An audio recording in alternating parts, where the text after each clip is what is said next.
सभी करनाल के पत्रकार साथियों को नए साल की शुभकामनाएं। भोलेनाथ स्वस्थ रखे, खुश रखे आप लोगों को। और आज करनाल आने का मकसद है ये बेरोजगारों की बारात का न्योता देने के लिए। ये कार्ड है करनाल वालों के लिए, सारे करनाल वाले भाइयों का, बुजुर्गों का, बहनों का, सब का न्योता है। ये 14 तारीख को बेरोजगारों की बारात निकलनी है। 14 जनवरी मकर संक्रांति के दिन मानसरोवर पार्क में इकट्ठा होके बीजेपी के राज्य कार्यालय रोहतक। अब आप कहेंगे कि क्यों निकल रही है, तो जानकारी दे देता हूं मैं आपको। ये इसलिए निकल रही है कि आज से 8 साल पहले 8 साल पहले ओम प्रकाश धनखड़ साहब ने बयान दिया था कि बीजेपी की सरकार बनवा दो, सबके ब्याह करवा दूंगा।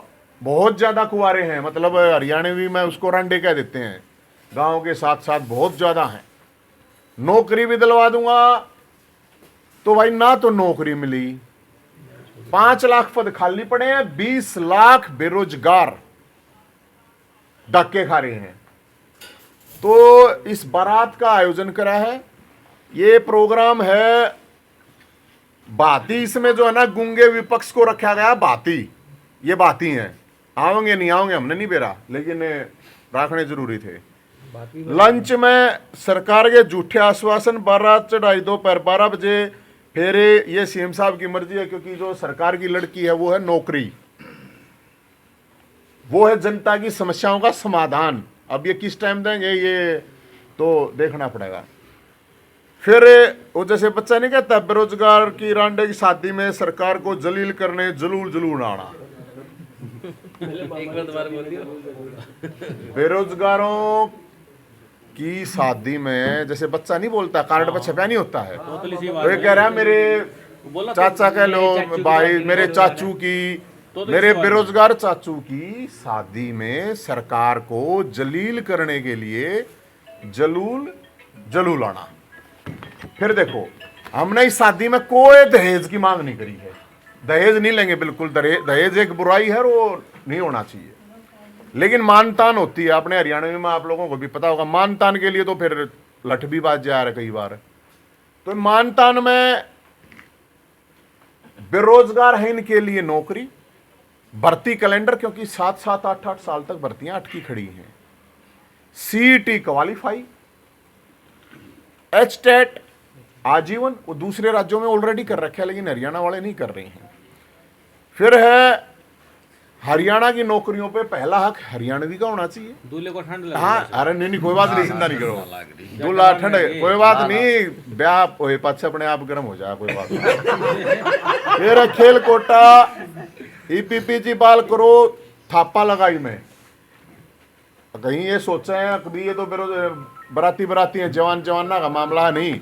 थापा जो लगा रहा है वो बुजुर्ग का लगा रहा है, तो उसमें थापे में बुढ़ापा पेंशन, विकलांग पेंशन, विधवा पेंशन, जिसके लिए लोग चक्कर काट रहे हैं, धक्के खा रहे हैं, फैमिली आईडी के नाम पे पूरे हरियाणा के लोग परेशान कर रखे हैं। प्रॉपर्टी आईडी के नाम पे, फैमिली आईडी में आप लोग इनकम कैसे 7-7 महीने के बच्चे की 7-7 लाख दिखा रखी है। फिर है भाई साहब, कर्मचारियों ने भी डिमांड रखी थी पुरानी पेंशन बहाल की। कच्चे कर्मचारियों पक्का, ये जो इन्होंने शोषण निगम चला रखा है, ये शोषण निगम है, ये गुजरात मॉडल है। मैं आपको बताऊं, कौशल निगम, अरे शोषण है भाई साहब, कौशल तो नाम है, वैसे मैं शोषण निगम कहता हूं।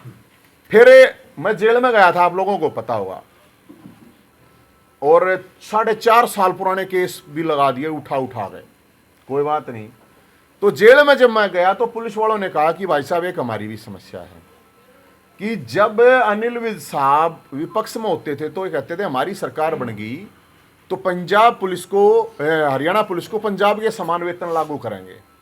मैं भी ठीक है, तो ये भी डिमांड है। फिर मैं जब जेल में गया तो जेल कर्मचारियों को भी इन्होंने यही बोला था कि भाई हम आप लोगों की ये तनख्वाह उसके हिसाब से बढ़ाएंगे, उनकी भी नहीं बढ़ रखी। फिर गया मैं कैदियों के पास, क्योंकि जेल में अंदर जाना पड़ा तो कैदियों के पास तो रहना ही था।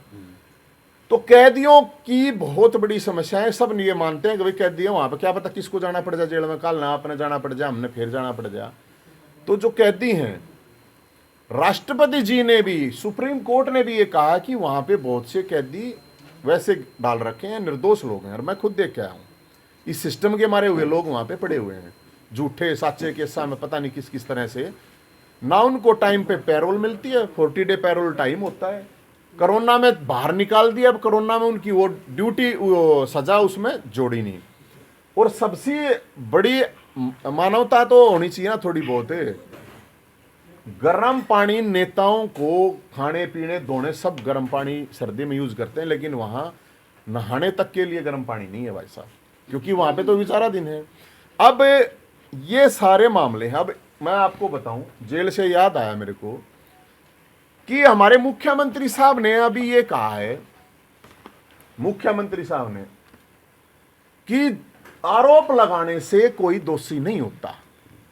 एक खेल मंत्री के ऊपर छोरी छेड़ने का आरोप है, और उन धाराओं में एक उसमें गैर जमानती धाराएं हैं, जिन धाराओं के अंदर 7 साल तक की सजा है। मैं जिस केस में अंदर डाला गया उसमें किसी में भी 2 से 3 साल से ज्यादा की सजा भी नहीं है। मेरे लिए तो पूरी छापामारी, पूरी पुलिस लगा दी कि जैसे कि पता नहीं क्या कर दिया। लेकिन मुख्यमंत्री चोरी छेड़ खेल मंत्री को, मैंने एक के बात की, नार्को टेस्ट कराओ दोनों का। भाई अगर लड़की झूठ बोल रही है तो लड़की को डालो झूठा, अगर आरोप लगा रही तो उसको जेल में डाल दो। लेकिन पता तो चला, जब मुख्यमंत्री खुद डिफेंड कर रहा है कि आरोप लगाने से कोई दोषी, तो जेलें 80% लोग तो आरोप हैं, वो दोषी थोड़ी हैं, आरोप ही लगे हैं, उसके दौरान ही अंदर गए हुए हैं जेलों में। तो मुख्यमंत्री साहब ये करें। और अभी जो पता, देखो गजब की बात ये देखो कि ऐसे फद्दू काट रहे हैं कि बोले यार रिजाइन ले लिया, कुछ नहीं, वो रिजाइन नहीं ले रखा है। क्या वही धाराएं किसी आम इंसान के ऊपर लगती तो क्या पुलिस उसको छोड़ देती? क्या अभी तक जेल में नहीं होना चाहिए था? क्या ये लड़की खट्टर साहब की अगर सीएम साहब की रिश्तेदार होती और ये आरोप नवीन जैद पे लगा देती, तो क्या नवीन जैद बाहर होता या जेल के अंदर होता? और इस खेल मंत्री की जांच मैं इसलिए कह रहा हूं कि ये अभी जो उसका आया है, वो कह रहा है कि 1 करोड़ रुपए भी और बाहर भी भेज दूंगा। तो इस आदमी की तो कबूतरबाजी की भी जांच होनी चाहिए।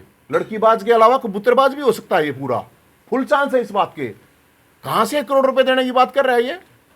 तो उस लड़की को, और कोई, अरे गजब की बात यह है कि इस सरकार में इतने और भी लोग हैं, कोई बोल नहीं रहा है।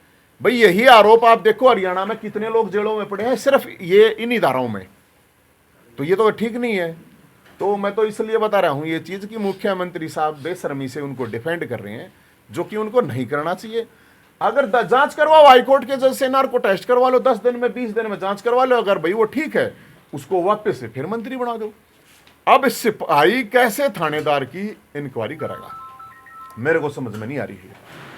तो भाई साहब ये मामला है पूरे हरियाणा के अंदर।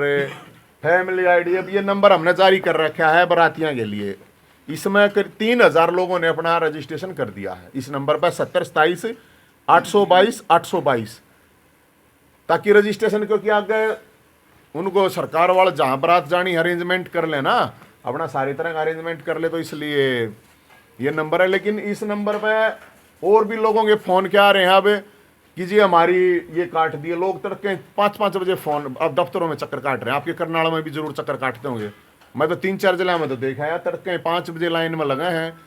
5-5 महीने के बच्चे की इनकम दे दी 5 लाख रुपये। बताओ, बच्चा पैदा नहीं हुआ इनकम दे दी, चल रहा मामला। हाँ तो बताओ, ये तो और खतरनाक बात है। तो भाई साहब हम तो यही कह रहे हैं कि इस बारात के लिए सबको न्योता दे रहे हैं, ये बेरोजगारों की बारात है। और जिसको भी जो भी समस्या है इस सिस्टम से, इस सरकार से, वो अपनी समस्या लेके आए। वहां पे सबके लिए खुला है, ओपन है सारा। और अपने पत्रकार साथियों के लिए, क्योंकि उसमें दर्शनाला भी होते हैं ना, हाँ होता है ना, ये इसमें से भी पत्रकार साथी और निमंत्रण नहीं है ना। अरे भाई साहब है, देखो नहीं, अरे ये रे पत्रकार साथी, तो समस्त पत्रकार हो गए भाई साहब। मीडिया लिखवा देंगे दूसरे कार्ड पे, न्यू नाराज मत हो गए सब। तो हम तो ये, हाँ दूल्हा अच्छी देखिए भाई साहब ये, अच्छा ये थोड़ी एक इशू है, मैं आपको बताऊं, हमारे को मोड़ नहीं मिल पा रहे भाई साहब। अच्छा, जहां मोड़ लेने जा रहे हैं हमें, और जहां घोड़ा बग्गी, क्योंकि घोड़ा बग्गी भी करनी पड़ रही है, वहाँ पे सरकार के लोग पहले ही कह रहे हैं, हम जाकर पूछे भाई कुछ दिन चाहिए हैं, इन्होंने कहा नहीं भाई हमारे मतलब सरकार देखो घोड़ा बग्गी वालों को भी रोहतक में ये कह रही है कि घोड़ा बग्गी लेके नहीं जाना वहाँ, बताओ क्या करें। अगर तो करनाल में भी किसी दुकानदार के पास ये मोड़ भी नहीं मिल रहे हमारे को तो वहाँ पे, तो इनकी बहुत जरूरत है तादाद, क्योंकि बाराती किसी भी टाइम बटे बन सके सरकार का वहाँ पे, जरूरी नहीं है कि वो है। तो कोई आपका सवाल है तो आप जरूर बता दीजिए। के राज्य कार्यालय, क्योंकि वहाँ के अध्यक्ष जी हैं जो अभी भी अध्यक्ष हैं, उन्होंने कहा था, आप लोगों के पास भी बयान है कि हमारी सरकार बनवा दो, हम लड़कों की शादी करवा देंगे। 8 साल पहले वो खुद कह रहे थे कि हर गांव में 200 300 लड़के हैं शादी योग्य हो रहे हैं, लेकिन शादी नहीं हो रही। और ये एक सामाजिक बहुत बड़ी समस्या है हरियाणा के अंदर। तो नौकरी की मांग करेंगे, दुल्हन की मांग करेंगे।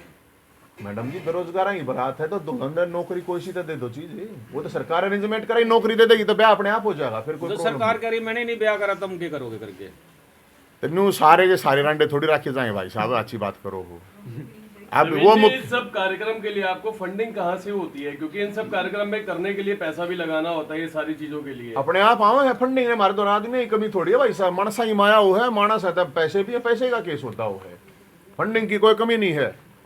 फंडिंग लोग ही फंडिंग कराएं, लोग ही आओगे अपने आप, मन ने किसी से दारू देके थोड़ी बुलाने हैं, बोतल देंगे ले, अपने आप लोग आओगे अपने आप। हमने घोड़ा बग्गी कह रखी है, ये मोड़ा ही कह रखी है भाई, जिनके और जो खासकर शादीशुदा हैं उनसे हम ये कह रहे हैं कि भाई अपना जो शेरवानी है आपकी, जिसकी शादी हो रही है, एक दिन कुआरा ने दे दियो, कोट पैंट है जिनके घर दे रहे हैं शादी के बाद, उसने ज्यादातर लोग यूज करते नहीं, उनको कोट पैंट दे दियो, तो वही यही चीज है, और उसमें तो कोई वो है नहीं।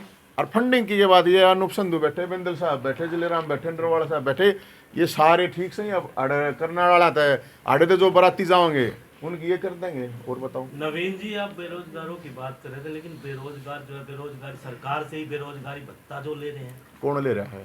जो अप्लायमेंट से वो ना मिल रहा, कहाँ भाई साहब कहाँ देख रहे हो?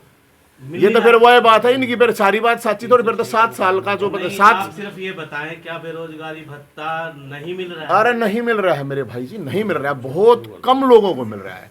20 लाख बेरोजगार अकेले सीईटी के 11 लाख फॉर्म भर रखे, अकेले सीईटी के 2 लाख स्टेट वाले बच्चे, ये तो सीधे सिंपल है, ये तो गवर्नमेंट के उसमें है कि ये रहे भाई देखो। नवीन जी सामाजिक, मैं तो सर इतना कर सकता हूँ बेरोजगारों के लिए, इनकी आवाज उठा सकते हैं और इनकी आवाज उठा रहे हैं और सरकार को जगा रहे हैं। सरकार से हम ये कह रहे हैं कि ये जो वैकेंसी खाली पड़ी है कम से कम हरियाणा के अंदर, उन वैकेंसीज को भर दे। अकेले हरियाणा पुलिस में 30,000 वैकेंसी खाली पड़ी है, अकेले एजुकेशन डिपार्टमेंट में 50,000 वैकेंसी खाली पड़ी है, अकेले हेल्थ डिपार्टमेंट के अंदर आपने देखा होगा चौटाला गांव के लोग आए हुए थे, जिस चौटाला गांव में जिसमें 5-5 लोग विधानसभा में हैं, जिसके उसके अंदर भी डॉक्टर नहीं है, 400 बच्चे सिर्फ डिलीवरी के दौरान मर जाते हैं। तो डॉक्टर करीब 30,000 वैकेंसी खाली पड़ी है हेल्थ डिपार्टमेंट में। ये तो मोटे मोटे मैंने आपको डिपार्टमेंट बताए हैं। तो बताओ 306 का मुकदमा क्या होता है? एक भाजपा नेता के खिलाफ दर्ज है और पुलिस कार्रवाई नहीं कर रही, कैथल पुलिस करनाल। तो फिर भाजपा नेता के खिलाफ है ना भाई साहब, भाजपा नेता भी 306 का की है, 302 का होगा, उसमें भी बचा लेंगे। ये वही बात कह रहे, वो मुकदमा अगर आपके ऊपर लग रहा होता तो, या मेरे पर लग रहा होता तो जेल में होता, लेकिन भाजपा के नेता है तो भाजपा के नेता है तो वो क्यों? इससे बड़ा उदाहरण कोई नहीं हो सकता। एक मंत्री लड़की को छेड़ता और आरोप लगाती है, मतलब उसको पूछताछ तो उससे होनी चाहिए। उसने 8 घंटे पूछे हैं जनता कि उसने पाप कर दिया, आरोप लगा गए। अरे आरोप है तो भाई उसका आरोप अगर गलत है तो उसको जेल में डाल दो, और अगर आरोप सही है तो उसका जूते मार मार के जेल में डालो ना उस खेल मंत्री ने, कि प्रॉब्लम है उसमें। लड़की को तो थाने में बुलाया जा रहा है पूछताछ के लिए, और मंत्री की घर पे पूछताछ हो रही है। तो यही तो दिख रहा है ना, मैं यही तो कह रहा हूँ, ये आरोप मेरे आप जैसे लोगों पे होता तो क्या होता सर डिपार्टमेंट।